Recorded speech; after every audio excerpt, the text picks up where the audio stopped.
Hi there, everybody. I'm actually here today with one of the founders of Crochet Kids, Kohl, Crecelius. Is that correct? That's right. All right, but this is the most amazing story I've heard in a long time about an organization that is helping women in Uganda to actually make a new life for themselves, have a salary, and move forward in times when it's really just incredibly hard to get by. Can you tell us a little bit about how the organization is helping women out? Yeah, of course. So first and foremost, we provide a job for women in northern Uganda, and that is a job in crocheting. So we do a line of headwear and other fashion accessories like scarves that are all made by this group of 87 women in Uganda. And they get paid a great wage, which for many of them, it's the first solid wage that they've ever had in their life. But we don't stop there. We actually walk them through a program that lasts about 3 to 5 years, that while they're working, they're also learning. They're getting education on how to save their money, how to budget, and essentially how to find careers that are locally sustainable outside of crocheting and within their local economies and communities. Very cool. So how do you do that? Do you have a team out there that's native to that area that is kind of your liaison, or how does that work? Yeah, exactly it. We have a couple of American guys that are there that oversee all of our production, but the real heroes in our work in Uganda is our Ugandan staff. Cool. And we have 4 mentors that their sole job is just to be with the ladies, to understand their life circumstance and how this job and how different opportunities available in their community can set them up for their future. Okay, very cool.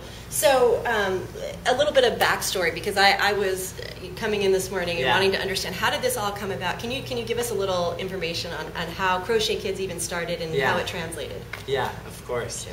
So the backstory is that myself and my 2 good friends in high school learned how to crochet, and we started making hats and selling them to friends and family. We had this entrepreneurial drive, this spirit to start a business and use fashion, and creating items was so fun. But as we moved forward through our education and through life, we had different opportunities to travel and see the world and really understand that there is a lot of need that existed, that half the world lived on less than $2 a day. Was really tough to swallow, to stomach, you know. Can't believe that. So Stuart, one of my good friends and one of our other co-founders, returned from a trip to Uganda, and he shared with us stories about a group of people called the Acholi people, a tribe in northern Uganda that had been put in these government-run camps. They're essentially refugees within their own country. Really? Due to a civil war that had been happening. And these people were left without hope, without opportunity for jobs or education or anything. And he came back with those stories to us, and we started to ask, like, what, if anything, could we do to help? Oh, I love that. And we kind of came back around this idea of saying, well, what limited or little experience we do have, being halfway through college, we know how to crochet and we know how to sell hats to some degree. So let's start by giving these women jobs. So now, did you know that these women were they knew how to crochet, or did you teach them how to crochet? We actually taught them how. That is amazing. Which was so fun. And one summer we actually, a group of us friends, there's about 10 of us, went to Uganda with bags of yarn and crochet hooks. And we networked with a few local organizations and started with a group of 10 women. And we sat down and with the help of some translators, we stitch by stitch taught them how to crochet. This is crazy. This is great. I would love to just kind of, just to get an idea, these are like super cute, fashionable hats that each one of these hats on the inside has the signature of the woman who actually created it. And you can go back online to look at that woman's profile, leave her a message, say thank you, see how she's doing. Here's an example on his phone here.